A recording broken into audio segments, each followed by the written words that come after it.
আমার জীবনে নিয়ে যদি কেউ কিছু করতে চাই তাহলে আমি খুব চুজি, খুব না বুঝি। আমার জীবনের ভূমিকায় তো অরিত্র হিরো, সেই হিরোর ক্যারেক্টার বাঁচতে আমাকে ঋত্বিকদাকে করতে পারে খুব ভালো করে, আই গেস। একটা এখানে নেক্সট যে কাজটায় যাচ্ছি সেটাতে আমার ইচ্ছে পূরণ হয়েছে। আমি এটা জানতামও না আমার ইচ্ছে পূরণ হবে। আমি ভীষণভাবে আনন্দ পেয়েছি, বিকজ আমাকে যে ক্যারেক্টারটার কথা ভাবা হয়েছে না, সেটা আমি ভেবেছিলাম যে যদি কোনোদিন আমি সুযোগ পাই আমি এরকম একটা ক্যারেক্টার করতে চাই। তো সেটা আমাকে ভাবা হয়েছে, সেটা বলবো না এখন, সত্যিই জানতে পারবে। বাট সত্যি কথা, একটা ইচ্ছে পূরণের দিকে আমি জাস্ট কালকে আগামীকাল থেকে আমাদের শুরু পা দিতে চলেছি। আমাদের অনেক বড় সিনিয়র অ্যাক্টররা যারা কাজ করেন তাদের কাছ থেকে শুনি কাজ করতে গিয়ে যে এখনকার ছেলেমেয়েরা তো রেসপেক্ট দেয় না, মানে ভীষণ কেমন একটা লাগে, এক ঘরে লাগে। তারা কিন্তু মানে যাত্রীর অভিনেতা অভিনেত্রী, কিন্তু তারা যখন একসঙ্গে রুম শেয়ার করে সেই স্পেসটা, সেই রেসপেক্টটা পাচ্ছে না। তাহলে ঔদ্ধত্যটা বেড়েছে এখন, মানুষের বাকশক্তি বেড়ে যাওয়ার আর ইন্টারনেটে হাতে পাওয়ায় মানুষের ওই ঔদ্ধত্যটা বেড়ে গেছে যে আমি যাকে যা খুশি বলে দিতে পারি, আমার এগেনস্টে কিছু হবে না, আমার ইন্টারনেট ফ্রি, আমার পয়সা লাগছে না তো বলতে। ওইটা যদি একটা কমেন্ট করতে 1 টাকা লাগতো তাহলে ভাবতো যে আমি ভালো কমেন্টটা করবো না খারাপ কমেন্টটা করবো, খারাপ করলে আবার 1 টাকা চলে যাবে আমার অ্যাকাউন্ট থেকে, ভালোটাও করবো না খারাপটাও করবো না। তো লাকি যে আমি গুরু হিসেবে অরিজিৎকে পেয়েছিলাম, সে আমাকে এতভাবে গাইড করেছে যে আমার ওই জায়গাটা আর আমাকে যেতে হয়নি, যে আমি মানে আমাকে শেল্টার পেয়ে গেছিলাম, আমি একটা গাইডেন্স পেয়ে গেছিলাম, একটা মেন্টর পেয়ে গেছিলাম। মেন্টরের আন্ডারে ছিলাম বলে আমাকে ওই জোনটায় ঢুকতে হয়নি যেখানে একদম একা শহরে আমি কি করবো বুঝতে পারছি না। ওটা আমার লাভ, ওটা সম্পূর্ণ লাভ।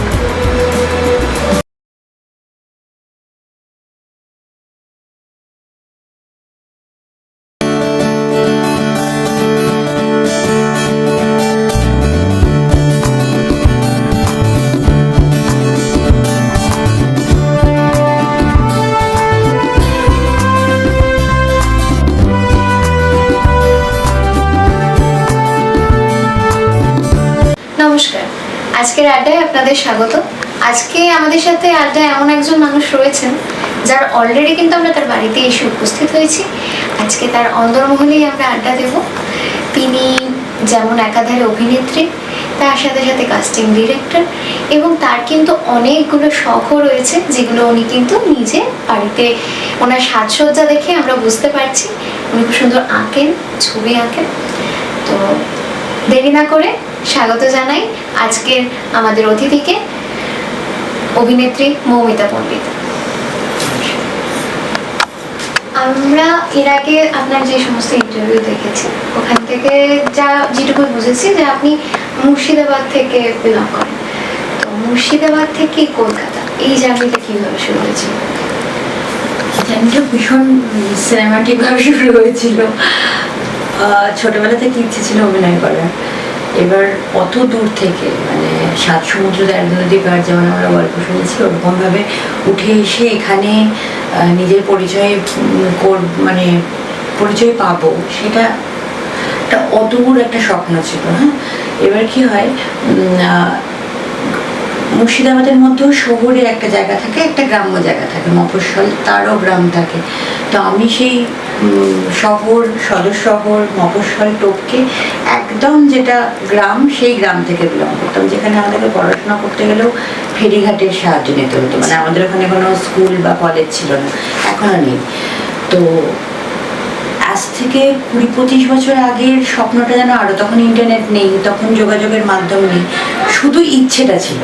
এবার হয় না, ইচ্ছে থাকলে যে মানুষের কি কি হতে পারে সেটা আমি মানে রন্ধ্রে রন্ধ্রে বুঝেছি, যে শুধু ইচ্ছেটা দরকার, আর কিচ্ছু লাগে না। তো ওখান থেকেই দাদাগিরি প্রথম অডিশন হয়েছে মুর্শিদাবাদে। তখন দাদাগিরির অডিশনে এমনি সাধারণ মানুষ হিসেবেই অডিশন দিয়েছি, সিলেক্ট হয়েছি, কারণ দাদা ঠাকুর শরৎচন্দ্র পণ্ডিত আমার প্রপিতামহ বোধে ওইখানে একটা এক্সট্রা অ্যাডভান্টেজ পেয়েছিলাম, যে ওনারা চেয়েছিলেন যে আমি খেলি। এবার আমি কলকাতায় এসে প্রথম তখন দাদাগিরির জন্য কলকাতায় আসে। আর কৃষ্ণেন্দুদার হাতেই মানে কিরকম একটা হয় না যে প্রত্যেকটা টাইম জোন এক জায়গায় গিয়ে মিলে যায়, কৃষ্ণেন্দুদার হাতেই প্রথম গ্রুমিং ছিল আমার। তারপরে দাদাগিরিতে খেলতে গিয়ে তারপর আমার মনে হয়েছিল যে এই তো কলকাতা আসতে পেরেছি, এইবার আমি আমার স্বপ্ন পূরণ করতে পারবো। তো হঠাৎ করে একদিন তখন আমি চাকরি করতাম, চাকরির ওখানে একটু গন্ডগোল তো হয়ই সবার, পারফরমেন্স না করতে পারলে। আর আমি পারফরমেন্স করবোই বাকি করে, আমি তো অন্য জায়গায় পারফরমেন্স করার জন্য জন্মেছি। তো আমার কাছে ওইগুলো পারফরমেন্স ল্যাক করেছে অবভিয়াসলি। ভীষণ ঝাঁকিয়েছি, ভীষণ রাগারাগি হয়েছে, কথা শুনেছি, ভীষণ অভিমান হয়েছে। এবার অভিমান হওয়াতে একদিন মানে সেদিন রাত্রেবেলা পুরো বলে না তল্পি তল্পা গুটিয়ে রাত্রে ট্রেন ধরে চলে এসেছিলাম। এসে ওই দাদাগিরিতে পালিয়ে এসেছিলাম অ্যাবসকন্ডেড। আমি অফিসিয়াল ভাবে অ্যাবসকন্ডেড, মানে আমার এখনো পিএফ এর টাকা আমি পাইনি। তার কারণ হলো যে ওখানে রেজিগনেশন লেটার দিয়ে প্রপারলি একটা মানে একটা নিয়মের ওরকম ভাবে ছাড়তে হয়, এরকম ভাবে করে হয় না। তো আমি চলে এসেছি, এসে এবার কি করবো, সেই দাদাগিরিতে একজনের সঙ্গে পরিচয় হয়েছিল, যাকে আমি বলেছিলাম যে আমি অভিনয় করতে চাই। তো বলেছিল যে এখানে এলে কখনো যোগাযোগ করিস। তো আমি তাকেই ভোরবেলা ফোন করেছি আমি এসেছি বলে, ঠিক আছে একদিন দেখা করে। আমি একদিন না, মানে আমার থাকার জায়গা নেই, আমি জানি না কোথায়। আমি শুধুমাত্র শিয়ালদায় এসে যাদবপুর বাস স্ট্যান্ডে এসে গেছিলাম, কারণ আমি জানতাম যে যাদবপুর গড়িয়ার দিকে ওরা থাকে। তো ওই কথাটা শুনে আমি ট্যাক্সি নিয়ে যাদবপুরে এসে হাজির, সঙ্গে একগুচ্ছ মানে বেশি কিছু না, আমি বইগুলো দেখলে যেটা বাইরে আমি বইগুলো নিয়ে এসেছিলাম। ওইগুলো অ্যাকচুয়ালি আমার স্কুল জীবন থেকে কলেজ জীবন অবধি বিভিন্ন প্রতিযোগিতায় জিতে গিয়ে পুরস্কার পাবো। তো আমি সবকিছু ছেড়ে আসতে পারি, আমি পুরস্কার ছাড়তে পারবো না। ওই হিসেবে বই কটা নিয়ে এসেছিলাম। আর কিছু জামা কাপড় ছিল, যে জামা কাপড়গুলো পরে অডিশন দিতে যাওয়া মানে হাস্যস্কর হয়েছিলাম আমি। ঠিক আছে, যাই হোক। তো ওখান থেকে দাঁড়িয়ে ওর সঙ্গে ও বললো যে এখানে একটা বাসস্থান তো দরকার, মানে অত সকালে যে আমি চলে এসেছি আমার কোনো জায়গা নেই সেটা এক্সপেক্ট করেনি। মানে ও হয়তো ভেবেছিল যে কেন যে আমি একে বলতে গেছিলাম যে কলকাতায় এলে যোগাযোগ করিস। তো যাই হোক, ওইভাবে আমার পিজি এখানে মেস ঠিক করা, ফিমেলদের যেগুলো হস্টেল হয় ওখানে উঠে এসে একটা ছোট্ট বেড, তার পাশে একটা ছোট্ট টেবিল, আর লাইন দিয়ে গ্যাসের লাইন দিয়ে রান্না করার যে লাইনটা হয়, মানে যে আগে উঠবে সে আগে চাটা বসাতে পারবে, যে আগে উঠবে সে আগে বাথরুমে যেতে পারবে, ওই রকম ভাবে। হ্যাঁ, আর আমি না আমার বাড়ির ভীষণ প্যাম্পার বাচ্চা, মানে আমাকে এখনো অবধি এত বড় হয়ে গেছে তাও আমাকে মানে আদর দিয়ে দিয়ে মাথায় করে রেখেছে। এবার আমাকে কোনো কিছুই করতে হয়নি, কিন্তু ওখানে এসে আমি প্রথম মানে আমি বুঝতে পারলাম যে কি কি করতে হয় জীবনে চলার জন্য। আর সেই আমার শুরু হলো মুর্শিদাবাদ থেকে চলে আসা। তারপরে আজকে 15 বছর আমার এটাই শহর, এটাই মানে কর্মস্থান হয় না, এক এক সময় জন্মস্থানের থেকে বেশি হয়ে যায়। আমার জন্য কিন্তু এটা মানে আমার কর্মস্থান আমার কাছে এমন হয়ে গেছে, এটাই আমার পরিচয়, মানে আমার পরিচিতিটা এই শহরটা দিয়েছে। তো আর ভীষণ ভালোবাসা, দর্শকদের ভালোবাসা, যাদের কাজ করছি সহকর্মী তাদের ভালোবাসা, প্রত্যেকে। আর যাই হোক, আমি কিছু পেয়েছি না পেয়েছি, ভালোবাসাটা অফুরান পেয়েছি, যেটা আমি আশা করিনি যখন স্বপ্ন দেখেছিলাম। সেই আশা ওখান থেকে এসে থিয়েটার দল জয়েন করা, থিয়েটার করা, শেখা, অনেক দিন পর গিয়ে অডিশন দেওয়া, সেখান থেকে প্রথম সুযোগ পাওয়া, এইভাবেই শহরটা নিজের হয়ে গেছে। তো ছোট থেকেই নিশ্চয়ই তার মানে ইচ্ছেটা যেহেতু ছিল, ছোট থেকে অভিনয় করা শুনেছি যে স্টার্ট হয়েছে ওই স্কুল কলেজ এই সমস্ত ঘুরে পড়ে। তো এই যে প্রথম যে অভিনয় করব, এই জিনিসটা কি করে মনের মধ্যে এলো যে আমাকে অভিনয় করতে হবে?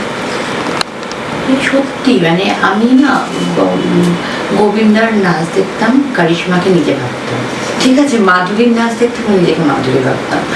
তো বলিউডটা ভীষণভাবে আমার উপর প্রভাব ফেলেছিল, মানে কারণ আমার মা তো মানে ওয়ার্কিং লেডি ছিলেন, তো সময় দিতে পারতেন না।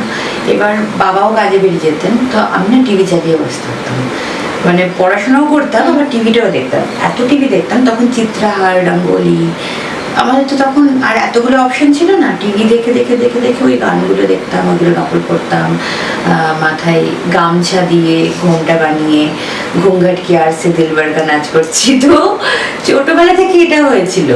আমি কি করে একদম সূত্রপাত আমি জানি না, বাট আমি ভীষণ নাটকে, এটা আমার বাড়ির লোক বলতো, মানে ভীষণ মানে এক্সট্রা নাটকে প্রচণ্ড ওভারডু করতাম সব কিছু। আর ভীষণ মানে রাগ হচ্ছে তো রাগটা মানে প্রত্যেকটা সেন্টিমেন্ট আমি ভীষণভাবে এক্সপ্রেস করতাম।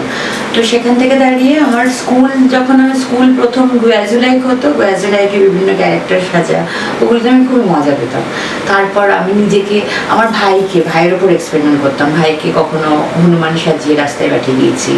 বাবা যখন ফিরে আসছে তখন দেখছি সাইকেলে করে ওকে রেস্কিউ করে নিয়ে আসছি, কারণ আমি চকলেট দেওয়ার লোভে ওকে একটা ওই গদা, প্লাস্টিকের গদা দিয়ে হনুমান সাজিয়ে রাস্তায় বের করে দিয়েছি। কখনো নেতাজি সুভাষচন্দ্র বোস সাজিয়ে রাস্তায় বের করে দিয়েছি। তো এরকম বিভৎস জিনিসপত্র করতাম আমি, আর আমার ওটা মজা লাগতো। তার সঙ্গে সঙ্গে যখন স্কুলে ভর্তি হলাম, স্কুলের সহপাঠীদেরকে মানে কাস্টিং তো আমি আগে মানে এখন এখানে এসে করেছিলাম, কিন্তু আমি কাস্টিং করেছি ছোট্টবেলা থেকে। স্কুলে তুই এই ক্যারেক্টারটা করবি, আমি তো মেন ক্যারেক্টার চুজ করতাম নিজের জন্য। তুই চাকরটা হবি, তুই রানিমা হবি, তুই এই হবি, প্রত্যেকে সাজানো, প্রত্যেকে কাস্টিং করা, তাদেরকে নাটকের সংলাপ শেখানো, মানে ছোটবেলা থেকেই করেছি আমি। আর কোথাও একটা আমাদের শিক্ষক শিক্ষিকারা আমার উপর ছেড়েও দিতেন, মানে আমাকে ভীষণ ট্রাস্ট করতেন, হয়তো কিছু দেখেছিলেন বলে ট্রাস্ট করতেন। তো প্রচুর স্কুল নাটক কম্পিটিশনে যাওয়া, তারপর আর আস্তে আস্তে বড় হলাম, বড় ক্লাস 8, 9, 10 হচ্ছে, 11, 12। তো এটা আমার বাড়তে থাকলো, বিভিন্ন কলেজ ড্রামা, এই জিনিসগুলো, সেমিনার, এক্সটেম্পো, স্বরচিত কবিতা পাঠ, স্বরচিত কিছু নিউজ রিডিং, যতগুলো কালচারাল ডিপার্টমেন্ট হয় সেগুলোতে আমি ভীষণভাবে মানে ওই বইগুলো ওইখান থেকেই পাওয়া, প্রচুর পুরস্কৃত হতাম। সেখান থেকে আমি প্রথম লেখালেখি আমার যেহেতু ভীষণ পছন্দের ছিল, লিখতাম, কলেজে কম্পিটিশনগুলোতে যেতাম। সেখান থেকে আমি আস্তে আস্তে বুঝতে পারলাম যে এটা না আমার মানে একটা অভ্যেস হয়ে গেছে, মানে এটা আমি যতটা ডেডিকেটেডলি করছি, ততটা ডেডিকেটলি আমি অন্য কিছু করছি না। এটাতে না আমার 100%, মানে আমাকে কোনো কিছু ফোর্স করতে হচ্ছে না। এবার হ্যাঁ, কিন্তু ছোটবেলা থেকে তোমাকে কেউ বলবে না যে তোমাকে কিন্তু অভিনেত্রী হতে হবে, কেউ বলবে না তো শিক্ষক হতে হবে, টিচার হতে হবে, বা কিছু হতে হবে না, তুমি বড় হয়ে দেখবে পড়াশোনাটা ভালো করে করো। কোনোদিন ছোটবেলা থেকে কেউ বলবে না আমাকে অভিনেত্রী হতে হবে। বাট আমি না, মানে আমাকে কেউ যদি জিজ্ঞেস করতো যে তুমি বড় হয়ে কী হতে চাও, আমি সিনেমা, তখন বলতাম সিনেমা আর্টিস্ট হবো। তাহলে আমি পুলিশ হতে পারবো, ডক্টর হতে পারবো, উকিল হতে পারবো, চোর হতে পারবো, সব কিছু হতে পারবো, তার জন্য আমাকে সিনেমা করতে হবে। এইটা যে আমার এমন সাবকনসিয়াস মাইন্ডে ঢুকে গেছিলো। এবার সাবকনসিয়াস মাইন্ড কিন্তু কি, তোমার কিছু মানে চাবিকাঠি, তোমার সাবকনসিয়াস মাইন্ডে যদি একটা কিছু স্থির করে নাও না, কনসিয়াস যে জিনিসপত্র আছে সেগুলো এফোর্ট, আননোয়িংলি এফোর্ট দেয় সেটা আগে করার জন্য, যেটাকে আজকে আমরা জেনজিদের ভাষায় বা এখনকার যুগের ভাষায় ম্যানিফেস্টেশন বলি। আমার ম্যানিফেস্টেশন তখন তো বুঝতাম না হোয়াট ইজ ম্যানিফেস্টেশন, কিন্তু ছোটোবেলা থেকে আমার আত্মা ওই ম্যানিফেস্টেশনটা করে ফেলেছিল। তার জন্য আজকে না তো বিশ্বাস করো, মানে সত্যি সত্যি অনেকে আসে, অনেকে মফস্বল থেকে আসে অনেক স্বপ্ন নিয়ে। সব স্বপ্ন তো পূরণ হয় না, তো কিন্তু আমি ভীষণ লাকি, মানে ভীষণ লাকি যে আমি একটা স্বপ্ন দেখেছিলাম। আমার স্বপ্নে আজকে যে জায়গাটুকু করতে পেরেছিল, আগামীকালে কাজ করতে পারবো, আমার উপর ট্রাস্টটা অর্জন করেছে, সেইটা কোথাও একটা মানে ইউনিভার্সের হয়তো ছিল ওটা, যে এটা আমার জন্য এটাই মানে নির্ধারিত ছিল। জাস্ট আমি প্লে করে গেছি ওই অনুযায়ী। আননোন ফোর্স কিছু একটা ছিল যেটা আমাকে আজীবন ভীষণ পুশ করেছে এই ব্যাপারটা থেকে। একটা বিশাল বড় সাহস থাকতে লাগে এই ডিসিশন গুলো নেওয়া, যে বাড়ি থেকে চলে আসবো একটা নতুন শহরে, সেখানে এসে নতুন করে মানে যেটা সম্পর্কে আমি কিছু জানি না, যে এখন এরকম ইন্ডাস্ট্রিতে অনেক মানুষজনই আছে যে প্রথম থেকে অভিনয়টা শিখছে, ইনস্টিটিউট থেকে শিখছে, বা আমাদের প্রচুর ইনফ্লুয়েন্সাররাও কিন্তু এখন অভিনয় চলে আসছে। তো তারা অলরেডি কিন্তু ক্যামেরাকে ফেস করেছে, অলরেডি মানে এই সমস্ত জিনিস নিয়ে ওয়াকিবহ। তো সেখান থেকে আগে মানে আপনি যখন এসছেন অনেক দিন আগে, মানে অনেক বছর আগে, তো সেই মোমেন্টে দাঁড়িয়ে তখন আমরা এত ডেভেলপ হচ্ছিলাম না, আমাদের মানসিকতা তো ডেভেলপ ছিল না। আমি প্রথম অভিনয় করেছিলাম ক্যামেরার বাইরে গিয়ে, মানে ক্যামেরা চলছে, আমি বুঝতে পারিনি ক্যামেরা কতটুকু ধরছে। আমি তো থিয়েটার করে বাইরে বেরিয়ে গেছি, নিয়ে অভিনয় করছি। তখন ডিরেক্টর বলেছিল খুব ভালো করলি, কিন্তু এটা ক্যামেরার মধ্যে করলে খুব ভালো হবে, ক্যামেরার বাইরে বেরিয়ে যাচ্ছিস। তো তারপরে আমাকে একজন দীপক হালদার, এখনো অভিনয় করেন, ভীষণ আমার গুণী ব্যক্তি, উনি আমাকে বলেছিলেন যে ক্যামেরা তোকে দেখছে মানে তুই ক্যামেরাকে দেখতে পাচ্ছিস, তবেই ক্যামেরা তোকে দেখছে। এই মেজারমেন্টটা তোকে বুঝতে হবে, বাইরে গিয়ে অভিনয় করলে তো হবে না, কারণ তুই নতুন, তোর জন্য কেউ রিটেক নেবে না, তুই বাদ চলে যাবি, তোর শোল্ডারটাই দেখা যাবে, তোর হাতের অংশটাই দেখা যাবে। তো তোমাকে ক্যামেরা বন্দি হতে গেলে তোমাকে ক্যামেরাটাকে বুঝতে হবে। তো সেখান থেকে আরো টেকনোলজিক্যালি মানে টেকনিক্যাল ব্যাপারগুলো তো জানতে হয়। আমি শুধু থিয়েটার শিখে চলে এলাম, আমি টেকনিক্যাল ভাবে সাউন্ড নয় সেটা করলেও হবে না, আমাকে টেকনিক্যালি বুঝতে হবে যে আলোটা কোথায়, আমার শ্যাডো আসছে কিনা ফেসে, আমার আলোটা নিতে পারছি কিনা। পুরো ব্যাপারটাই 2010 থেকে 2025 হয়ে গেলে এখন আর শিখিয়ে যাচ্ছি। আর কোনো শেষ নেই। তো এই আমরা শুনলাম যে আগেও একটা বললে তুমি যে তুমি বলছি আমার খুব তুমি বলো না, আমারও খুব অস্বস্তি হয়। তো সেই জন্য তুমি বললে যে তুমি লিখতে ভালোবাসো, তুমি লেখো, তো এখনো অবধি কি কোনো লেখা কাজ হিসেবে এসছে? এখনো অবধি আসেনি লেখা কাজ হিসেবে, বাট লেখা আমার কিছু ছোট ছোট ওয়ান লাইনার লেখা, যেগুলো আমি কোনো জায়গায় হয় না যে কোনো অনুষ্ঠান হয় সেখানে উইথ মিউজিক শুনতে ভালোবাসে লোকে, এরকম পারফর্ম আমি করেছি।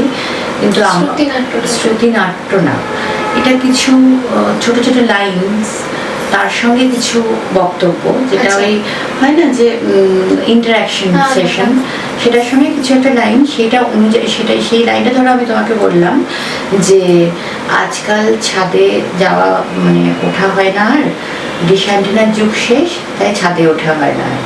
তো এটা একটা লাইন, এটার সঙ্গে একটা গল্প আছে, এবার মানুষের সেটার সঙ্গে ইন্টারাকশন করছে। ধরো তোমাকে আমি বললাম যে পাশের টেবিল ল্যাম্পটা আজকে খুব ফ্যাকাশে, কারণ ওটা তারটা আমার মনের সাথে প্লাগ ইন করা, ঠিক আছে? মানে আজকে আমার মনটা খারাপ হলে টেবিল ল্যাম্পটা ভালো করে জ্বলছে না। তো এই অনুযায়ী এবার লোকজন সেটাকে রিলেট করে নিজেদের বক্তব্য রাখছে। এই ধরনের সেশন আমি করেছি। তাছাড়া আমার লেখা বলতে আমার ছবির কিছু স্ক্রিপ্ট লেখা আছে, ভবিষ্যতে হয়তো বানাবো, ভবিষ্যতে হয়তো করবো। কিছু তো গল্প লেখা রয়েছে যেগুলো আমার টু ডু, মানে আমাকে করতে হবে, ওগুলো করতেই হবে, একটা টাস্ক আমাকে দিয়ে গেছে টাস্কটা, তো সেইগুলো করার আছে। তাছাড়া আমি নিজের জন্য লিখি, মানে আমার ভালো লাগে লিখতে যখন তখন লিখি। কারণ কি আর হলো, তো আমার তো ডিএনএতে ওটা আছে না, ডিএনএটা আমি কি করে করবো, ওটা তো সাইন্টিফিক একটা রিজন, আমার না চাইলেও আমার লেখা বেরিয়ে যায়। কিন্তু ওটা কখনো না কখনো কাজে লাগবে, আমি যখন আমার জন্য কিছু বানাবো তখন নিশ্চয়ই এগুলো কাজে লাগবে। সেগুলো লিটারেচার নিয়ে পড়াশো, তো সেই ক্ষেত্রে ওইটাও একটা বড় জায়গা আছে। ওটা একটা, যেহেতু আমি সংস্কৃত নিয়ে পড়েছি, বিভিন্ন মানে সংস্কৃত পড়তে গেলে না অনেক কিছু মানে এত সমৃদ্ধ একটা ইতিহাস জানা যায়, তো সেইটা আসলে কঠিন না, আমার এটা ভাবতাম, কিন্তু বিশ্বাস করো আমার অন্য সাবজেক্টের থেকে সহজ মনে হয়েছে সংস্কৃত। মানে তোমার ভালো লাগে জিনিসটা, তাই মনে হচ্ছে আমার কাছে প্রচন্ড কঠিন। মানে আমি যে আমাদের তো 7-8 সংস্কৃত ছিল, তো ওই 2 বছর যে আমার কি কেটেছে আমি জানি, বুঝতে পারি যে মানে অন্যান্য সাবজেক্ট নিয়ে কোনো টেনশন নেই, একমাত্র টেনশন সংস্কৃত নিয়ে। আমার ভীষণ টেনশন হতো যখন 4 বাগান বেদ পড়তে হয়েছিল আমাদের মাস্টার্সের সময়, ওটাতে একটু টাফ ছিল। বাট তার আগে অবধি কি হয়েছিল, অনার্সের সময় না বেশিরভাগ ক্ষেত্রে গল্পগুলো, মনুসংহিতা বা অভিজ্ঞানম শকুন্তলা, এগুলো না গল্পের মতো আমার বেশ মজা লাগতো। কিন্তু যখন কোয়েশ্চেন পেপারে সংস্কৃতে লিখতে হতো তখন গিয়ে একটু প্রেশার হতো। বাট হ্যাঁ, কিছু কিছু ব্যাকরণটা জেনে গেলে ওটা ইজি হয়ে যায়। ইটস লাইক আ ল্যাঙ্গুয়েজ না, ইংলিশটা যেমন আমরা ব্যাকরণটা শিখি আগে, তারপর আমরা বুঝতে পারি যে কোথায়। তো এইটাই ব্যাকরণ, ওটাই কঠিন লাগতো আর কি তখন। আর সাহসের কথা তুমি একটা বলেছিলে, সাহসটা না মানে কি হয়েছে বলতো, কখন তোমার সাহস লাগে, মানে সাহসটা দরকার পড়ে না যখন তোমার মনে হয় যে আমি এটা চুজ করেছি, তো আমি নিজে চয়েস করেছি, কেউ আমাকে তো পাঠায়নি, যে তুমি ওখানে পড়তে যাও, পড়ে তোমাকে এসে ডিগ্রি নিয়ে আসতে হবে, তারপর তোমাকে কেউ বলে দেয় তুমি নিজে ডিসিশন নিতে নিয়েছো, তখন আর সাহস আর দুর্বলতার কোনো জায়গা থাকে না, মানে তোমার অপশনটাই নেই যে তুমি ভয় পাবে। হ্যাঁ, মানে তোমাকে ইদার করতে হবে না তো বাড়ি ফিরে যেতে হবে। বাড়ি ফিরে গেলে কি হবে, সেটাতে বেশি সাহস দরকার ফেস করাটা। তুমি হেরে মানে তুমি পারোনি, তুমি বাড়ি ফিরে গেছো, সাহসটা তখন দরকার। এখন আমাকে লড়াই করতে হবে, তবে গিয়ে আমি কিছু পেতে পারবো। ওখানে এনকারেজমেন্ট দরকার, হারানোর কিছু নেই আমার। না, এনকারেজমেন্ট দরকার। আমাকে শুধু একটা জিনিস মাথায় রাখতে হয়েছে যে কোথায় কোথায় আমি না বলবো, এই না বলাটা ভীষণভাবে দরকার। কোনো বাইরে থেকে যদি কেউ এসেছে, আমাকে না বলতে শিখতে হবে। মানে সব কিছুই ঘাড় নেড়ে আমি ওই ব্যাপারটা করলে হবে না, আমাকে না বলাটা ভীষণভাবে দরকার, এটা আমি শিখেছি। আর নিজেকে দুর্বল না হতে দিলে, বিশেষ করে মানুষ তোমাকে কথা বলতে তাদের সাহসের দরকার হবে। আমি কেন ভয় পাবো, আমার কিসের ভয়, আমি সাহস দেখাবো তখন আমি জঙ্গলে এসেছি যে আমাকে জন্তু জেনারেশনে মারামারি করতে হচ্ছে না। তো আমার মনে হয়েছে যে ডিসিশনটা নিয়ে ফেলেছি, এবার আমাকে করতে হবে, আদারওয়াইজ আমাকে ফিরে যেতে হবে। দুটোর মাঝখানে আমার কাছে আর কিছু ছিল না অপশন। তো ওই জায়গাটাতেই আমি ঢুকতে দিইনি নিজেকে, যে আমার ভয় লাগছে বা আমি একা কি করবো, আমি ঠকে যাবো কিনা, তাহলে ওটা হাবি হয়ে যেত। কারণ আমি প্রত্যেকটা মানুষকে অবিশ্বাস করতাম না, তার জন্য টগরকেও পেতাম না, কাউকেই পেতাম না আমি। তো ওই বিশ্বাসের জায়গাটা একটু চোখ কান খোলা রাখলেই বোঝা যায়। কথাবার্তা, হ্যাঁ, একটু যারা মফস্বল থেকে আসে তাদের একটু অসুবিধা হয় বটে, আমারও হয়েছে। কিন্তু আমি ভীষণ লাকি যে আমি গুরু হিসেবে অরিজিৎকে পেয়েছিলাম। সে আমাকে এতভাবে গাইড করেছে যে আমার ওই জায়গাটা আর আমাকে যেতে হয়নি, যে আমি মানে আমাকে শেল্টার পেয়ে গেছিলাম, আমি একটা গাইডেন্স পেয়ে গেছিলাম, একটা মেন্টর পেয়ে গেছিলাম। মেন্টরের আন্ডারে ছিলাম বলে আমাকে ওই জোনটায় ঢুকতে হয়নি, যেখানে একদম একা শহরে আমি কি করবো বুঝতে পারছি না। ওটা আমার লাভ, ওটা সম্পূর্ণ লাভ। খুব ভালো লাগছে মানে তোমার সাথে কথা বলতে পেরে। আর এই যে আজকের সিনেমা জগৎ নিয়ে একটুখানি আলোচনা করতেই হবে। তো আজকে এমন একটা পরিস্থিতি এসে দাঁড়িয়েছে, মানে ইদানিং কয়েক বছরই এটা হয়েছে যে প্রচুর ইনফ্লুয়েন্সাররা আসছে আমাদের মধ্যে। তো ভালো লাগে দেখতে, তাদেরকে ইনস্টাগ্রাম বলো বা ইউটিউব বলো ফেসবুক বলো, দেখতে ভালো লাগে। এবং ওদের মধ্যে আমি যেটা দেখছি, অনেকেই এখন কাজ করছে, মানে আমাদের ইন্ডাস্ট্রিতে এসেও কাজ করছে। তো আমার বক্তব্য এটাই যে এখন প্রচুর অ্যাক্টর অ্যাক্ট্রেসদেরও দেখছি যে তারা ইনফ্লুয়েন্সারদের মতো আর কি ভিডিও, মানে আমরা যেটা ইনফ্লুয়েন্সারদের থেকে ইউজ টু ছিলাম যে আমরা ভিডিও বানাচ্ছি, রোজ ডেইলি ব্লগ করছি, এই লাইফটা অ্যাক্টর অ্যাক্ট্রেসদেরও লিড করতে হচ্ছে। কিন্তু সেটা কিন্তু মানে কয়েক বছর আগে যদি আমি যাই, তখন কিন্তু করতে হতো না। এমনিই কিন্তু আমরা অ্যাক্টর অ্যাক্ট্রেসদেরকে পছন্দ করছি, জানছি, ম্যাগাজিন পড়ছি, খবরের কাগজ পড়ছি, মানে ওই খবরের কাগজের মধ্যে যে আলাদা করে পার্টটা আসে বিনোদনের, তো সেইটার জন্য বাড়িতে মানে কাড়াকাড়ি লেগে যেত যে এটা পড়তে হবে। সত্যি কথা, হ্যাঁ। তো এখন কিন্তু সেটা থাকছে না। আর নিউজ পেপার তো এখন আস্তে আস্তে উঠছে, ডিজিটাল মিডিয়া এতটাই চলে এসেছে। কিন্তু আমরা এখন যেন ডিজিটাল মিডিয়া থেকেও সরে গিয়ে ইনস্টাগ্রামে ফলো করতে হবে, ইউটিউবে তার ভিডিও দেখি আজকে কি আপডেট এসছে। এবং ইউটিউবে আর একটা জিনিস দেখতে পাচ্ছি যে প্রচুর পরিমাণে এই ইনফ্লুয়েন্সারদের সাথে অ্যাক্টরদের বলো বা অ্যাক্টরদের সাথে অ্যাক্টরদের বলো বা ইনফ্লুয়েন্সারদের সাথে ইনফ্লুয়েন্সারদের যেন হঠাৎ করে মাঝে মধ্যে কন্ট্রোভার্সি লেগে যাচ্ছে, ঝগড়া ঝামেলা লেগে যাচ্ছে, আবার সেটা ঠিক হয়ে যাচ্ছে, ট্রেন্ডিং টপিক হয়ে যাচ্ছে। তো এই যে আবহটা, এটা নিয়ে কি বলবে? তার জন্য দেখবে অধ্যবসায়টা কমে যাচ্ছে না। মানে আমরা দেখবে মানে যারা আমাদের সিনিয়র, তারা যখন এই ট্রেন্ডটা ছিল না, তখন হয় কিছু নতুন কিছু বই পড়ছে বা উপন্যাস পড়ছে বা কোনো সিনেমা দেখছে ভালো বা কোনো থিয়েটার দেখতে যাচ্ছে ভালো, সেইগুলো কাট করে না এখন রিল দেখছে মানুষ। আর সেটা কমতে 30 সেকেন্ড, তারপরে গিয়ে 15 সেকেন্ড, তারপরে গিয়ে এখন 8 সেকেন্ড। হ্যাঁ, মানে মানুষের ধৈর্যই কমে গেছে। তো তাই জন্য সবাই না খুব মানে এখন একটা অদ্ভুত ক্রাইসিসের মধ্যে দিয়ে যাচ্ছে আমার যেটা মনে হয়। মানে আমি খুব একটা ট্রেন্ডি নই, মানে আমি নিজের জীবনটা আমার এত ট্রেন্ডিং না, মানে আমার নিজের জীবনটা আমি এত ট্রেন্ডিং দেখেছি, আমি ওই মানে কোট আনকোট ট্রেন্ডিংয়ে গান ভাসাতে পারি না। আমার মনে হয় আমি কন্টেন্ট, আমি নিজে, ঠিক আছে। তো আমি এর বাইরে আমার আধ একটা সিনেমা দেখা হয়ে যাবে আমার প্রত্যেকটা অধ্যায় দিয়ে, তো আমি আর কি ট্রেন্ডে গাবো? তার থেকে ভালো পারফরমেন্স করি, ভালো পারফর্ম করি। প্রত্যেকটার একটা ফেজ আসে, ফেজ কেটে যায়, কিন্তু আমি যদি পারফর্মটা না করতে পারি, সে তুমি 8 সেকেন্ডেও তুমি দাঁড়াতে পারবে না, তুমি 80 সেকেন্ড পেলেও করতে পারবে না, পুরো একটা গোটা সিনেমা জুড়েও তোমাকে দাঁড় করায় দিলে কিছু করতে পারবে না। কিন্তু এখন যেটা হয়েছে না, এখন মানুষের ফলোয়ার দেখে বা তার কত পপুলারিটি দেখে কাস্ট করা হচ্ছে, ঠিক আছে। মানে যেটা আমি বলবো, এটা একটু ইদানিং শুরু হয়েছে। সবাই না, মানে ধরো তাহলে তো আমরা আজকে যদি ভালো মারাঠা সিনেমা দেখছি, তার অ্যাক্টরদের দেখবে, ইভেন আমি তোমাকে বলছি পঙ্কজ কাপুর, ওনার সঙ্গে আমি 10টা সিনেমা করলাম, ওনার প্রোফাইলে যখন ওই ট্যাগ করতে বললো, যখন ট্রেলার বা টিজার হয়, সেগুলো তো সবাই মিলে একসঙ্গে প্রমোট করতে হয়, তখন আমি ভাবলাম এটা কি সত্যি উনি? তারপর দেখছি ওনার 500 না 600 জন ফলোয়ার।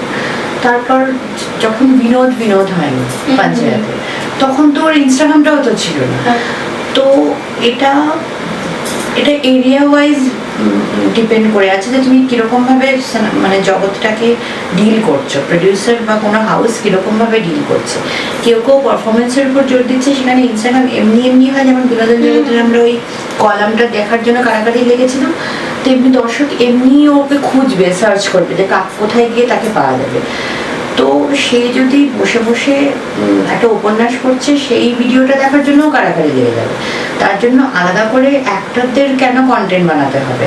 অ্যাক্টরদের তো কন্টেন্ট বানিয়ে, কন্টেন্ট না স্ক্রিপ্ট বানিয়ে ডিরেক্টর পিচ করবে, তাকে পর্দার জন্য অভিনয় করতে হবে।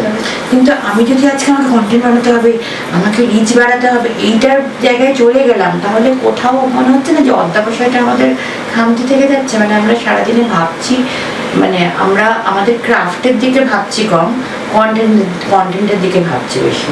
ছবি লাগে, তোমার ছবি অনেক সময় লাগে, তার কারণ হলো যে আগে প্রিন্ট করে ছবি দিতে হতো, তোমাকে এখন ডিজিটালি এটা আমাদের সুবিধা হয়ে গেছে যে আমরা ফরওয়ার্ড করি যে আমাদের এই লুকটা দেখো, ওই লুকটা দেখো। কারণ প্রত্যেকটা লুককে তো তুমি নাই অভিনয় করতে পারো, এখনো সুযোগ পাওনি ধরো, কিন্তু তুমি তো নিজে ক্রিয়েট করে ছবিগুলো পাঠাতে পারো যে এই লুকে আমাকে এরকম দেখবে। এইগুলো একটা অ্যাক্টরদের কাজের মধ্যে পড়ে। কিন্তু আমাকে স্ক্রিপ্ট লিখে কন্টেন্ট বানিয়ে যা হোক করে একটা আমাকে করতে হবে ফর মাই পপুলারিটি, এটাই ক্রাইটেরিয়া। এটা ওয়ান অফ দ্য ক্রাইটেরিয়া হতে পারে, কিন্তু এটাই ওয়ান অ্যান্ড অনলি ক্রাইটেরিয়া আমি বিশ্বাস করি না। তাতে কোথাও একটা আমাদের ক্রাফটে ভীষণভাবে আঘাত লাগছে, জানো তো। মানে ওই প্র্যাকটিসটা কোথাও একটা, ওটাও প্র্যাকটিস, হ্যাঁ, ক্যামেরার সামনে গিয়ে তুমি করছো, কিন্তু প্রত্যেকটা যেমন হয় না, প্রত্যেকটা সেগমেন্ট আলাদা। ওটা তো এরকমও করতে পারে যে আমি মানে জাস্ট আমার ওপিনিয়নটা রাখছি যে অ্যাক্টর বা অ্যাক্ট্রেস যারা আছে তারা নিজেদেরকে প্র্যাকটিসে রাখবে বলে যে কোনো আমরা চরিত্র বেছে নিই, সেটাকে নিয়ে অনেকে করে, আমার খুব ভালো লাগে সেটা। কেউ আবৃত্তি পাঠ করছে, কেউ সুন্দর উপন্যাসের কিছু খণ্ড প্লে করছে, সবকিছু করছে, কিন্তু সেটাতে রিচ আসে না। হ্যাঁ, এইটা হলো হচ্ছে সে সারাদিনে কি করছে, কি মানে খাচ্ছে, কোথায় যাচ্ছে, সেই সমস্ত। হ্যাঁ, এবার এটা তো আমার বলো ব্যক্তিগত জিনিস। আমি তো পর্দায় আমার দেখাচ্ছি, তারপরে আমার ঘরের মধ্যে ঢুকে যাওয়াটা আমার মনে হয় যে সব সময় না। মানে আমি একটা বাড়িতে পুজো করলাম, বাড়িতে গেট টুগেদার হলো বা কিছু আমি অ্যাচিভ করলাম, সেটাতে আমার মায়ের প্রতিক্রিয়া কি, আমার বাবার প্রতিক্রিয়া কি, এইগুলো তো আগে সাংবাদিকরা এসে শ্যুট করতো। আমি নিজেরটাই নিজে শ্যুট করছি, লোককে দেখাচ্ছি। আমি খুব একটা এই ট্রেন্ডিংয়ে এখনো অব্দি ইউজড হতে পারিনি। হতে পারে এটা ভীষণ ট্রেন্ডিং হতে পারে, এটাই করতে হবে, না তো বসে থাকতে হবে ভবিষ্যতে যা এই দিকে এগোচ্ছে, কিন্তু আমি খুব একটা এখনো অব্দি আমি এটা রপ্ত করে উঠতে পারি না। আমি এরকম অনেক অভিনেত্রীকে দেখেছি, অভিনেত্রীকে দেখেছি যারা কিনা আগে কাজ করতো, মানে আগে আমি মেঘার কথাই বলছি, মেঘাতে কাজ করতো এবং বর্তমানে তারা কোনো কাজ করছে না, তারা ইউটিউবটাই করছে এবং তারা কিন্তু ওখানেই দাঁড়িয়ে গেছে বলতে গেলে। রেগুলার ব্লগ দিচ্ছে, সেই অর্থে কন্টেন্ট বলতে ব্লগ, মানে আমি যে অন্য কিছু একটু ট্রাই করলাম বা কোনো সিনেমা করছি, মানে শর্ট ফিল্ম শুট করছি, ওরকম নয়, ব্লগ করছি, ওইটাই যেন ওনাদের ইনকাম হয়ে গেছে, ইনকাম সোর্স হয়ে গেছে। এইটা হলো কথা, অন্তর্নিহিত অর্থটা বুঝতে হবে। তুমি কন্টেন্ট বানাচ্ছ, ভালো কন্টেন্ট বানালে যেটা যদি সমাজের জন্য কিছু শিক্ষণীয় জিনিস হয় সেটা খুবই ভালো। তুমি সুযোগ পাচ্ছ না, তুমি ইউটিউবে করো, সেখানে তো আর আমাকে আলাদা করে প্রোডাকশন হাউস হায়ার করতে হচ্ছে না। আমার নিজে যদি ওই ব্যাপারটা থাকে ক্রিয়েট করার, ক্রিয়েটর যদি আমি হই, তাহলে আমি যেখানে খুশি সেখানে করতে পারবো। কিন্তু আমার বক্তব্য হলো তুমি করো, কিন্তু সেখানে গিয়ে তুমি শুধুমাত্র পয়সার জন্য, মানে মানিটাইজেশনের জন্য কন্টেন্ট বানাচ্ছ, সেটা যাই হোক না কেন, সেখানে সমাজের লাভ হোক বা না হোক, তুমি শুধু মানিটাইজেশনের জন্য করছো। এটাই হয়ে গেছে এখনকার উপার্জনের একটা মাধ্যম হয়ে গেছে। এখানে তোমার সাবজেক্ট ম্যাটার করছে না, এখানে উপার্জনটা ম্যাটার করছে। অনেক ইউটিউবে কন্টেন্ট আছে যেগুলো অসম্ভব সুন্দর, অসম্ভব। তুমি দেখো সত্যতার কোচিং দেখো ইউটিউবে আছে, তাই না? অসম্ভব সুন্দর কন্টেন্ট। এরকম লক্ষ লক্ষ ছোট ছোট ফিল্ম আছে যেগুলো ইউটিউবে দেখে তুমি অবাক হয়ে যাবে যে এত সুন্দর একটা জিনিস এটা বড় পর্দায় কেন নেই। কিন্তু সেটা ওনারা বানিয়েছেন উপার্জনের জন্য। আমি খাচ্ছি, আমি খেলাম আজকের, এটা আমাকেও খাইয়ে দিচ্ছে হাতে করে, আমি আজকে এই শপিংগুলো করলাম, এই ব্যাগটা আমি কিনে আনলাম, এই লিপস্টিক শেডটা কেমন লাগছে বলো তো। এই জিনিসগুলো পুরোপুরি উপার্জনের জন্য, এইগুলোর সঙ্গে কোনো ক্রিয়েটিভিটির কোনো লিঙ্ক নেই। এবার তোমাকে বুঝতে হবে তুমি মাধ্যমটা কিসের জন্য ইউজ করছো। কেউ কেউ উপার্জনের জন্য ইউজ করছে, আর কি করবে বলো, উপার্জন নেই তো। এখন আমি কাউকে বা আঙুল তুলতে পারবো না, সার্ভাইভ করবে কি করে? যারা এসছে ধরো বাইরে থেকে এসে, তাদেরকে বাড়ি ভাড়া দিতে হচ্ছে, ইলেকট্রিক বিল দিতে হচ্ছে, তাদেরকে মাস গেলে একটা চাল ডাল তো কিনতে হচ্ছে, গ্রসারি তো কিনতে হচ্ছে, কোথাও অডিশনের জন্য তো অটো ভাড়াটা দিয়ে যেতে হচ্ছে। তারা করবে কি করে?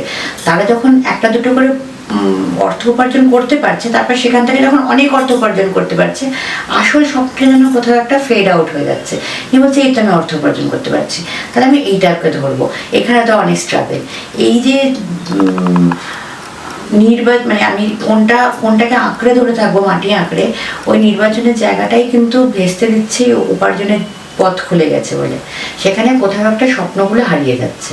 এবার তারা বেছে নিয়েছে, না তো আজকে তুমি বলো, মানে খুব খুবই দুঃখের সঙ্গে অনেক সুন্দর কবিতা পাঠ রিচ হয় না, কিন্তু মাংস ভাত সেখানে অনেক রিচ হয়, তাই না? তো এটা তো দুঃখজনক। দর্শকের রুচি তো কোথাও একটা গিয়ে ওরকম জায়গায় গেছে, তাই জন্য অত শেয়ার। সে আমাদের কন্টেন্ট যেগুলো দিই, যেগুলো স্ক্রিপ্ট লিখে স্ক্রিপ্ট রাইটার লিখে দিচ্ছেন, সেগুলো আমরা পারফর্ম করছি, সেগুলোতে লোক আনন্দ পাচ্ছে না, কিন্তু একটা মাংস ভাতে অতটা লোক আনন্দ পাচ্ছে। সেটা আমাদের জন্য ভীষণ মানে ফেলিওর, যে আজকে দর্শক এরকম হয়তো পছন্দ করছে, বাট সবাই তো সেটা করতে পারবে না। সেটা রুচিটা তো থেকে গেছে সবার, মানে কারো তো খুব সংকটের জায়গায় আছে। আর বেসিক্যালি আরো জিনিসটা এরকম হয়ে গেছে যে তুমি যে প্রসঙ্গটাই বললে, এখন এই ধরনের কন্টেন্ট গুলো বেড়ে গেছে, কিন্তু এই বলতে গেলে ইনকামের তাগিদে। হয়তো তারা এরকম নয়, মানে আমি ওই মাংস ভাতে যে ভিডিওর কথাটা বললে, ওর যে অন্যান্য ভিডিওগুলো রয়েছে, আমি ওইগুলো নিয়েও অনেককে কথা বলতে দেখলাম যে ও কিন্তু নর্মালি কথা বলছে। মানে অনেকে ভেবেছিল যে মানে উনি হচ্ছে একটুখানি শারীরিকভাবে অসুস্থ বা কিছু, কিন্তু নর্মালি কিন্তু ভিডিও করছে। কিন্তু মানে যাতে রিচটা আমি পাই, তার জন্য যেটা করতে হবে আমি সেটা করব, করে আমি রিচ পাবো, দিয়ে আমি ইনকাম সোর্সটা রিচের জন্য। হ্যাঁ, রিচের জন্য রুচিটা জলাঞ্জলি গেছে। তো এই ক্রাইসিসটা এখন চলবে, মানে এটা এখন ট্রেন্ডিং ক্রাইসিস। তার সঙ্গে সঙ্গে তোমাকে তোমার নিজের রুচি বজায় রেখে কাজটা চালিয়ে যেতে হবে, আর আদারওয়াইজ তোমাকে অর্থ উপার্জনের জন্য শর্টকাট নিতে হবে। এবার সেটা সম্পূর্ণ ব্যক্তিগত চয়েস, যে আমি কোনটা নেব, কোনটার জন্য আমি এসেছিলাম বা কোনটা আমি স্বপ্ন দেখেছিলাম, সেটাই। হয়তো দেরি হবে, বাট যদি উপার্জনই করতে হয় অনলাইন, তাহলে কিছু তো একটা দাও যেটাতে কোনো একটা দর্শকের উপকার লাগে, সেই ইনফরমেশনটা পেয়ে। হিস্টোরিক্যাল কত ইনফরমেশন আমাদের অজানা, তুমি বলো, কত মানে গল্প আমাদের অজানা, ছোট গল্প আমাদের অজানা, সেই পাঠগুলো করে আজকে শ্রুতিও তো হবে, মানুষের তো জ্ঞান বাড়বে, সেইগুলো তো হচ্ছে না। আর হলেও তাদের দেখবে 600-700 জন দেখছে, কোটি কোটি দর্শক দেখছে না, তাহলে কাকে দোষারোপ দেবে তুমি? দর্শকদেরই দোষ। আমরা তো দর্শকদেরকেও দোষারোপ দিতে পারবো না, কারণ দর্শকরা তো মানে দর্শকদের জন্যই তো আমরা বানিয়ে যাচ্ছি। আমরা আশাবাদী যে কোনো না কোনো দিন দর্শক ভালোবাসবে ভালো জিনিস দেখতে, কারণ তাদের ডিএনএ তো সেই থেকে গেছে সত্যজিৎ রায় সিনেমা, তারা তো দেখেছে, তাদের পূর্বপুরুষ হয়তো দেখেছে।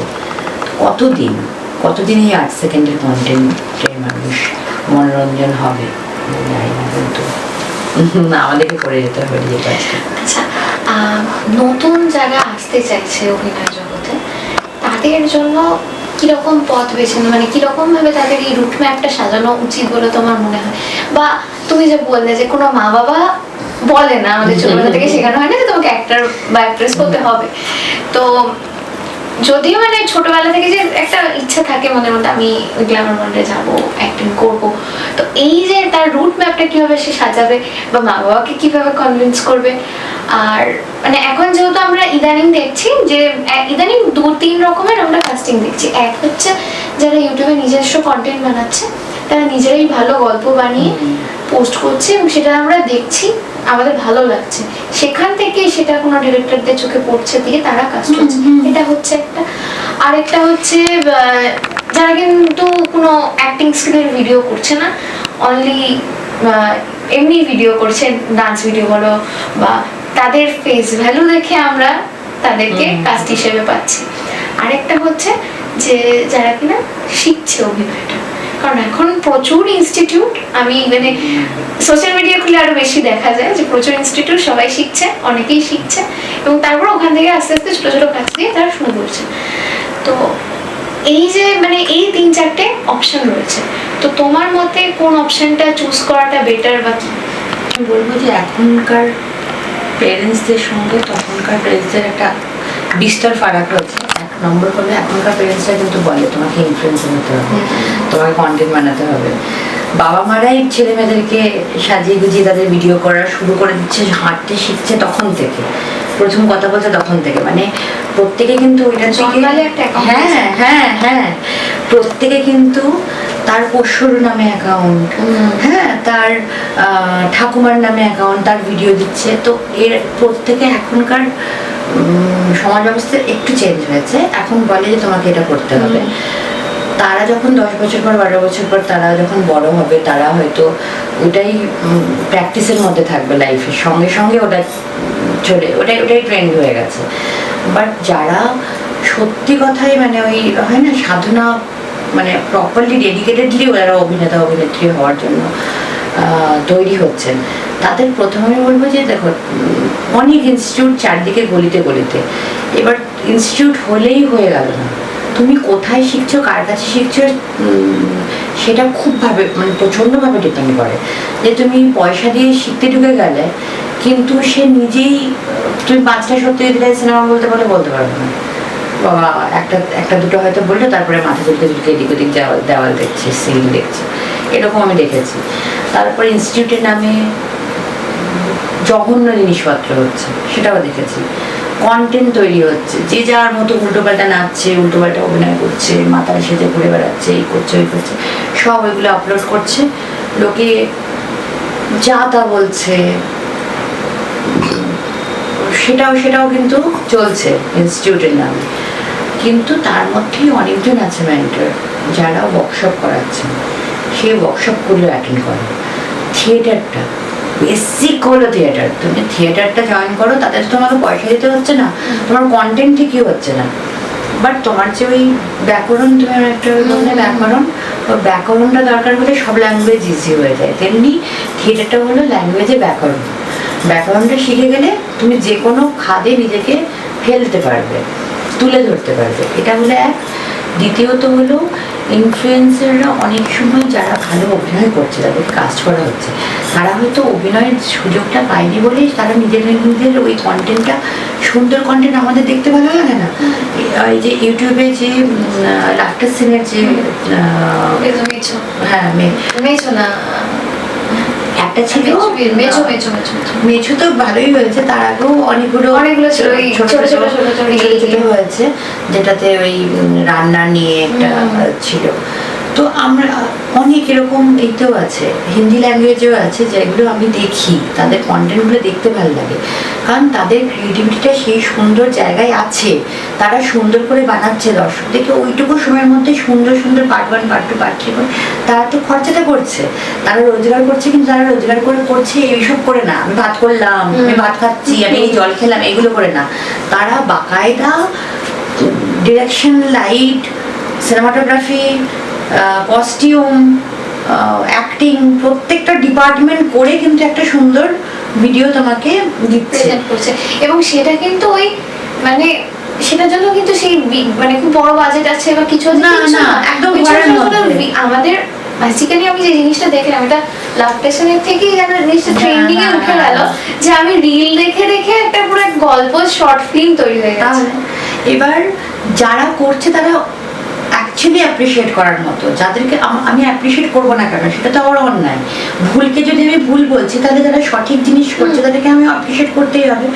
তো তাকে কাস্টিংয়ে নিলে তার যদি তার ট্যালেন্টটা যদি আমাদের ছবিতে দেখানো, কোনো একটা ছবিতে বা কোনো একটা ওয়েব সিরিজে দেখানো যায়, তাহলে দর্শকের দেখতে ভালোই লাগবে।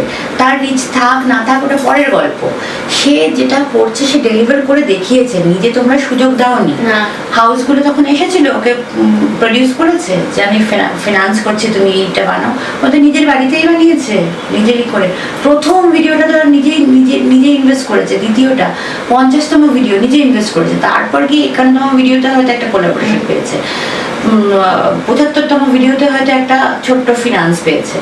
তো ওর শুরুটাকে তো মানে কনসিস্টেন্সি তো বজায় রেখেছে, আমি ভালো সাবজেক্ট নিয়ে বলছি। তো সেখান থেকে দাঁড়িয়ে যদি তাদেরকে কাজ করা হয়, সেটা আমাদের জন্যই ভালো, মানে ভালো, সেটা ভালো লাগবে তাদের সঙ্গে কাজ করতে, কারণ তারা অলরেডি পারফর্ম করছে।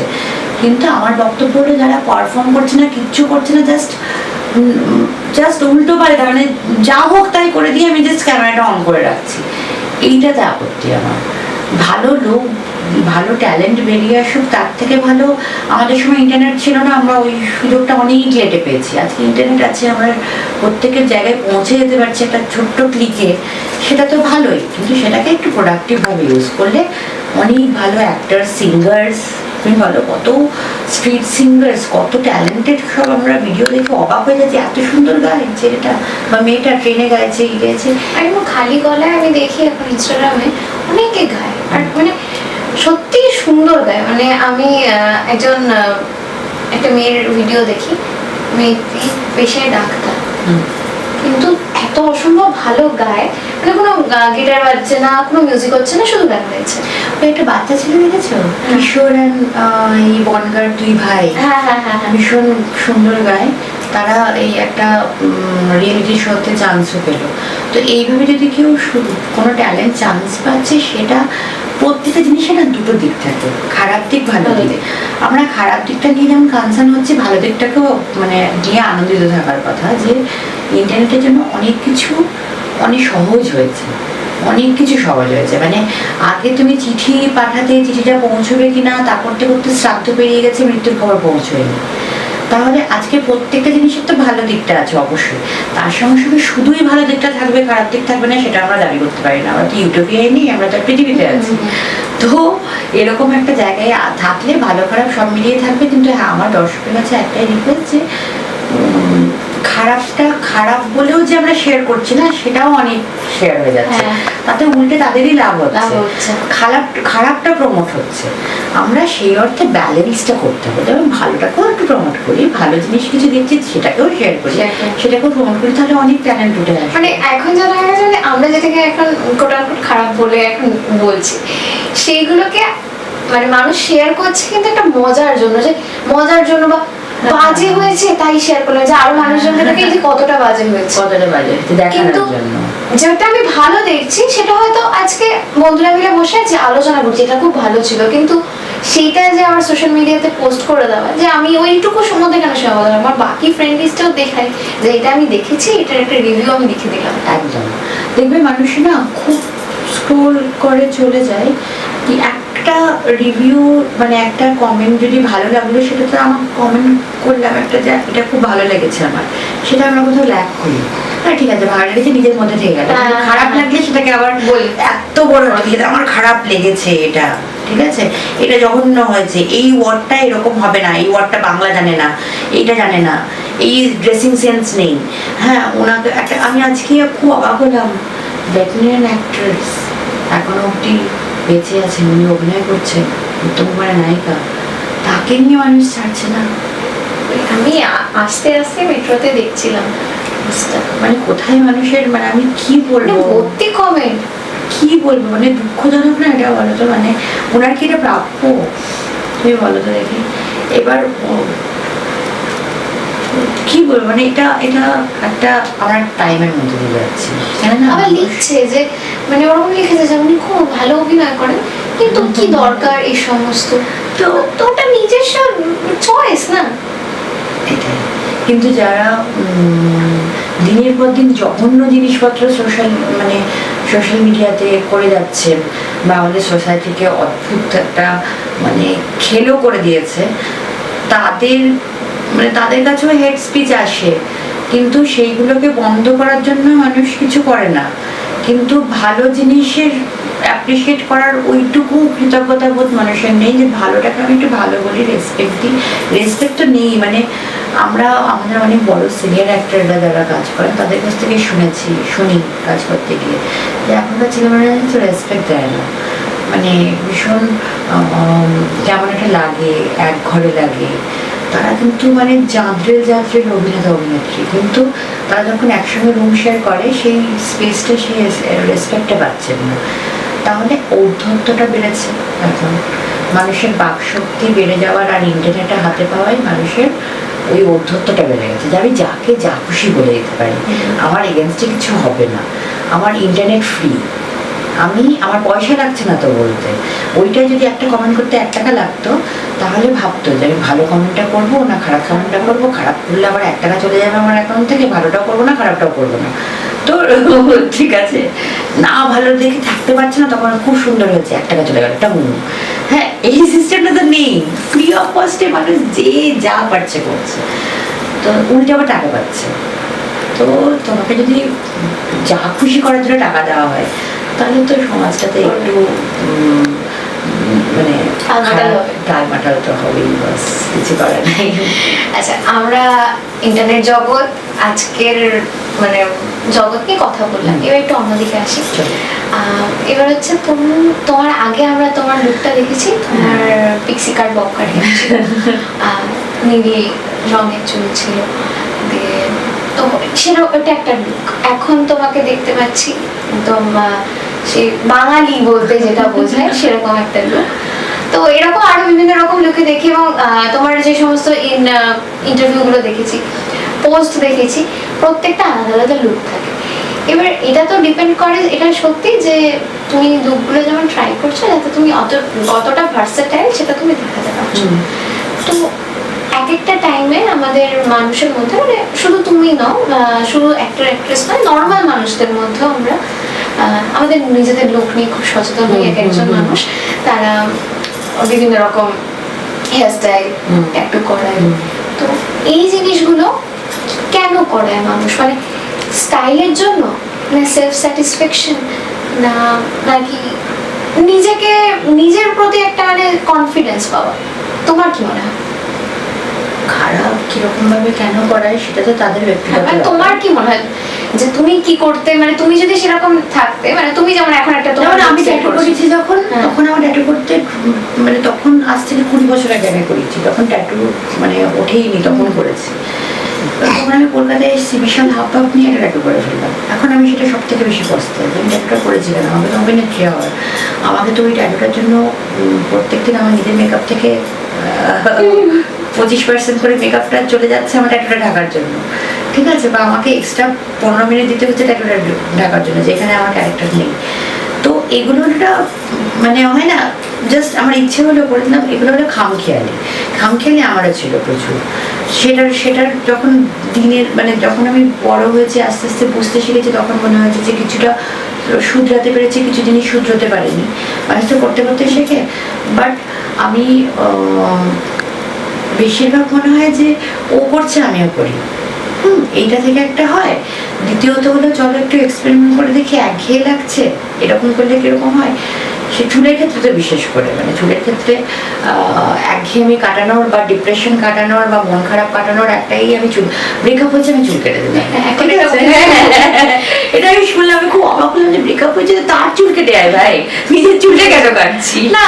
এটা মানে আমার যেটা নিজের মনে হয় যে আমি ধরো মানে আমার প্রচন্ড, আমি এরকম আমার লুক সেট করি, যেই কারণে আমি কথাটা বললাম যে আমার বেশি দিন একটা লুকে আমার নিজেকে ভালো লাগে না, একটু চেঞ্জ করি। তো এই ব্যাপারটা আমার আসে কাজ করে হচ্ছে যে একটা অধ্যায় গেল জীবনে, যে অনেক ঝড়ঝাপটা সামনে নিয়েছি, এবার একটু রিফ্রেশ হতে হবে। নিজেকে রিফ্রেশ করার জন্য নিজেকে একটু নতুন রকম ভাবে তো সাজিয়ে। এই নিজেকে ভালোবাসা তো ভালো জিনিস, আমি সবসময় অ্যাপ্রিসিয়েট করি যে নিজেকে ভালোবেসে যদি গ্রুমিং করছো, নিজের যত্ন নিচ্ছ বা নিজের চুলের যত্ন নিচ্ছ, চুল কাটা বা বড় রাখা এটা সম্পূর্ণ নিজের চয়েসের ওপর। কেউ আমার যখন শর্ট হেয়ার ছিল, আমার শর্ট হেয়ার ভীষণ ভালো লাগতো, তারপরে আমার শর্ট হেয়ারে আমার ভীষণ কাজ পেতে অসুবিধা হয়েছে, কারণ এটা তো বম্বে নয়, এখানে তো উইগ নিজের উইগ নিজে বানাতে হয়, তখন কত পয়সা ছিল না যে অরিজিনাল উইগ বানিয়ে বিভিন্ন রকম উইগ বানিয়ে আমি নিজে রেখে দেবো, সেটা পসিবল ছিল না। তো সেখান থেকে আমার কথা শুনতে হয়েছে, সেখান থেকে আমাকে রিজেকশন পেতে হয়েছে, তার জন্য আমি ঠিক করেছিলাম যে না, আমি শর্ট হেয়ার করবো না। এটা আমার অধ্যায়। এবার কিন্তু কেউ যদি আমাদের প্রফেশনে নেই বা তার যদি অপশনটা আছে, সে নিজের লোকের সঙ্গে এক্সপেরিমেন্ট করবে, সেটা তো ভালো কথা। নিজেকে ভালোবাসার তো একটা অংশ এটা, যে আমি আমার নেল আর্ট করাচ্ছি, আমি নিজেকে, আমি রোজগার করছি, আমি উপার্জন করছি, আমি নিজের উপর ব্যয় করছি, আমি প্রত্যেকটা দায়িত্ব সুন্দরভাবে করতেও পারছি, আমি নিজের উপর দায়িত্বটা রাখছি, সেটা খুব সুন্দর। মানে কি বলতো, ব্রেকআপ হয়েছে, হাত কেটে ফেলার থেকে তো চুল কেটে ফেলা ভালো, তাই না? তো আমি বলবো যে খুব ভালো করেছে, সে চুল কেটেছে তার। কিন্তু বিষয়টা হলো যে এমন কিছু মানুষরা করে যেটা আবার নিজের কাজের ক্ষেত্রে অনেক সময় ব্যাকফায়ার করে, সেটাকে একটু দেখে শুনে একটু এক্সপ্লেন করে, মানে উঠলো হয়তো কটক যায় সেটা নয়, মানে একটু বুঝে শুনে যে আমার মুখে এটা মানাচ্ছে কিনা, আমি কোন কাজের সঙ্গে যুক্ত, সেখানে এটা মানাচ্ছে কিনা, আমার ক্রাইটেরিয়া যেগুলো, আমি কর্পোরেটে যদি থাকি তাহলে কর্পোরেটে এগুলো অ্যালাউ করবে কিনা, আমার ভবিষ্যতে কাজ পেতে অসুবিধা হবে কিনা, আমি ধরো একটা এমন প্রফেশনে আছি যেখানে শিক্ষক শিক্ষিকা, সে তো লাল চুল করে তার ইচ্ছে হতেই পারে, আমি সম্পূর্ণভাবে সাপোর্ট করি তাকে, তার ইচ্ছে হতে পারে না যে আমি একটু চুলটা কালার করি, কিন্তু তার হয়তো অনেক কিছুর দিকে তাকে কম্প্রোমাইজ করতে হয়েছে, কিন্তু কম্প্রোমাইজ করা মানে নিজেকে ভালোবাসা না, অন্য কিছু করলো। হ্যাঁ, তো আমি পজিটিভ, মানে এই দিকে আমি খুব সাপোর্ট, যে নিজের যদি পছন্দ হচ্ছে যে তুমি এরকমভাবে নিজেকে তৈরি সাজাও বোঝাও, তাহলে সবসময় এটা প্রোডাক্টিভ দিকেই তো যাচ্ছে, ভালো করা উচিত। আচ্ছা, তাও এই একটা পার্ট গেল। এবার জানতে চাইবো, তুমি বলিউডেও কাজ করেছো, টলিউডেও কাজ করেছো, ফারাক কোথায়? বেশি ফারাক বললে কাজে নেবে না, আমাকে এখানে বলবে যা বলিউডে বম্বে চলে যাও। না, তাও মানে কোনটা বলবো হচ্ছে, দুটো দুঃখের জায়গা আছে, ফারাকটার থেকেও বেশি দুঃখের জায়গা আছে। দুঃখের জায়গা হলো বলিউডে না, তুমি বলো কিভাবে কাজ হয়, মানে ওখানে কিভাবে কাজ হয়, এখানে কিভাবে কাজ হয়? ওখানে একটু স্পিডটা বেশি, এখানে স্পিড বেশি হলে এক সময় না ঝাড় খেয়ে যাচ্ছে, মানে কোয়ালিটিটা কম্প্রোমাইজ হয়ে যায়। ওখানে না এত ম্যান পাওয়ার, তার কারণ হলো ওখানে মূলধনটা বেশি। তুমি একটা, মানে তোমাকে 15 দিনে ছবি করতে হবে, আবার তোমার বাজেটও নেই, তোমার ম্যান পাওয়ারও নেই, তাহলে যেটা কার দোষ? কারোর দোষ না, মানে এটা সিস্টেমটা এখানকার। এটা ওখানে এত কোটি কোটি কোটি কোটি টাকা, সেখানে খরচা করার এতগুলো সেগমেন্ট, মানে তুমি ভাবো কস্টিউমেরই 10 জন, এডি 50 জন, এই ডিপার্টমেন্ট ওই ডিপার্টমেন্ট, অনেকগুলো মানুষ থাকলে কাজটা তো তাড়াতাড়ি ওঠে। সেখানে কেউ বসে থাকছে না, সবাই দৌড়াচ্ছে নিজের কাজটা করছে। আর এখানে 3টে মানুষের উপর 30 জনের কাজ চাপিয়ে দেওয়া হচ্ছে, তারা অবভিয়াসলি একটু ল্যাগ তো করবেই না। তো এই অপশনটা আছে।